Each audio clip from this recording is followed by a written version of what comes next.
Welcome to the CIE GCSE Business lesson. In this video, we'll be looking at 3.1.3 Concepts of Niche Marketing and Mass Marketing, Benefits and Limitations of both approaches to marketing, and 3.1.4 How and why market segmentation is undertaken, how markets can be segmented, for example, according to age, socio-economic grouping, location, gender, and potential benefits of segmentation to business, and finally recommending and justifying an appropriate method of segmentation in given circumstances.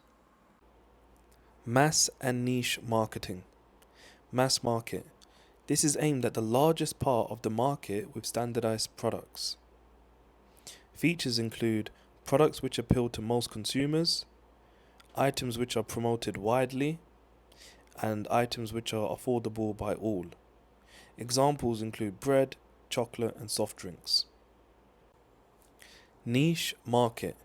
This targets a small specialized segment of a much larger market. Features include unique products, tailored to meet customer needs, usually sold by smaller businesses, can charge premium prices, and examples include vegan chocolate, sports cars, wedding cakes, and tailored suits. Let's check out some benefits and limitations of mass marketing. Benefits. Businesses can achieve very high sales levels, which boosts revenue and allows them to benefit from economies of scale.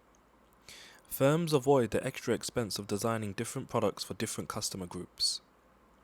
Marketing campaigns aimed at the wider market can be more cost efficient as one message reaches everyone.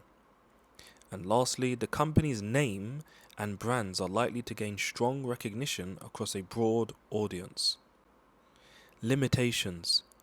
It can be hard to make a mass market product stand out when many businesses sell very similar goods. Some consumers may feel mass market products don't match their personal tastes or needs, making them less appealing. Selling in global markets can be challenging if cultural preferences aren't considered. And lastly, competition is usually fierce, with many firms targeting the same large group of buyers. Now, these are some benefits and limitations of niche marketing. The benefits. Smaller firms can often thrive in niche markets because larger competitors may overlook them while focusing on mass markets, reducing direct competition. Businesses can target consumer needs more precisely, which can build strong customer loyalty and long-lasting relationships. And finally, customers are often willing to pay more for specialized or tailored products that meet their exact needs, which can boost revenue for the business. Limitations of niche marketing. Niche markets are usually small in size, which limits overall sales opportunities and can restrict growth potential. To expand, businesses may need to branch into wider markets. Companies in niche markets often depend heavily on a single product or service. If demand falls, the business is at a greater risk of failure since it hasn't diversified. And finally, when a niche market proves profitable, it may attract new competitors, increasing competition and making it harder to maintain a dominant position. How markets can be segmented. Not all consumers are the same. What appeals to one group may not appeal to another. Market segmentation divides a large market into smaller groups with similar needs or characteristics. Businesses can then design and promote products more effectively to match each group. Each group with shared traits is called a market segment.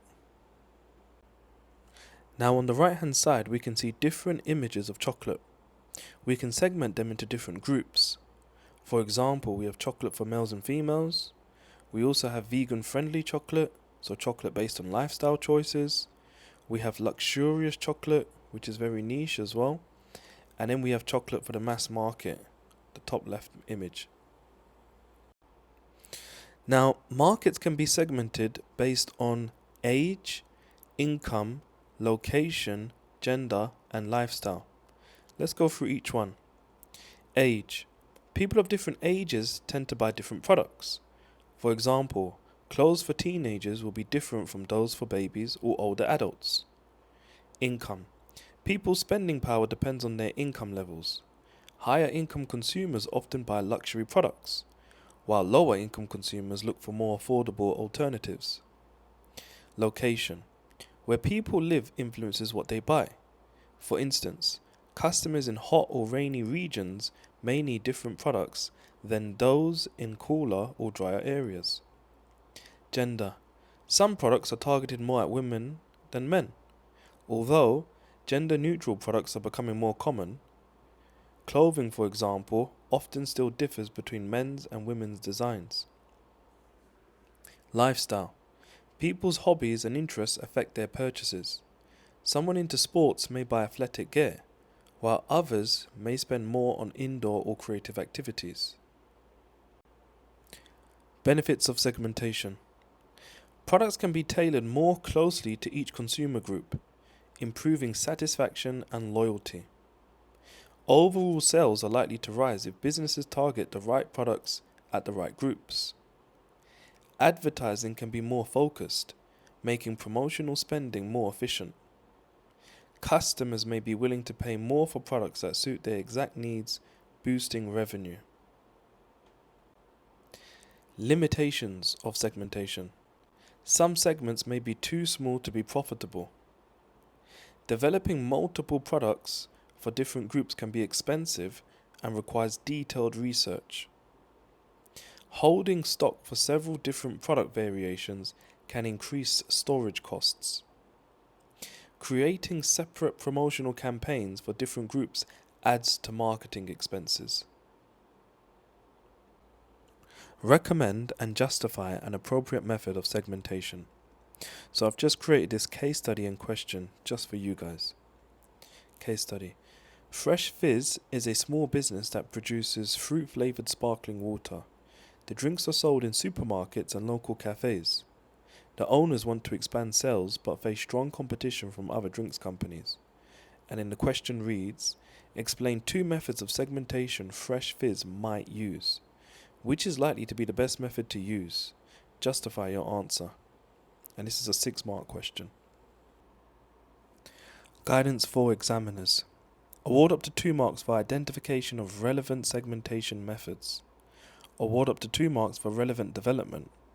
And award up to 2 marks for a justified decision as to which is the best method of segmentation for Fresh Fizz to use.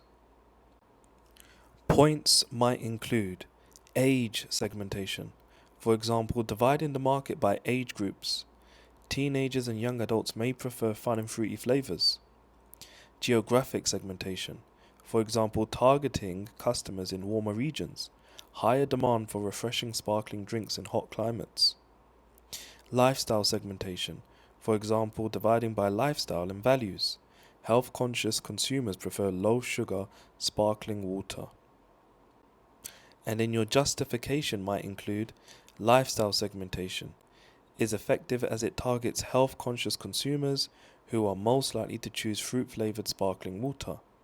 Geographic segmentation could be used where climate affects demand, but this is less significant since Fresh Fizz already sells across supermarkets and cafes. And then your evaluation might include lifestyle segmentation is the best method as it allows Fresh Fizz to focus its marketing on the lifestyle needs of health-conscious consumers, making it more effective than alternatives such as geographic segmentation, which may have a more limited impact.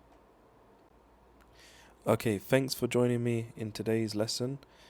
Please like and subscribe, and I'll see you in the next lesson.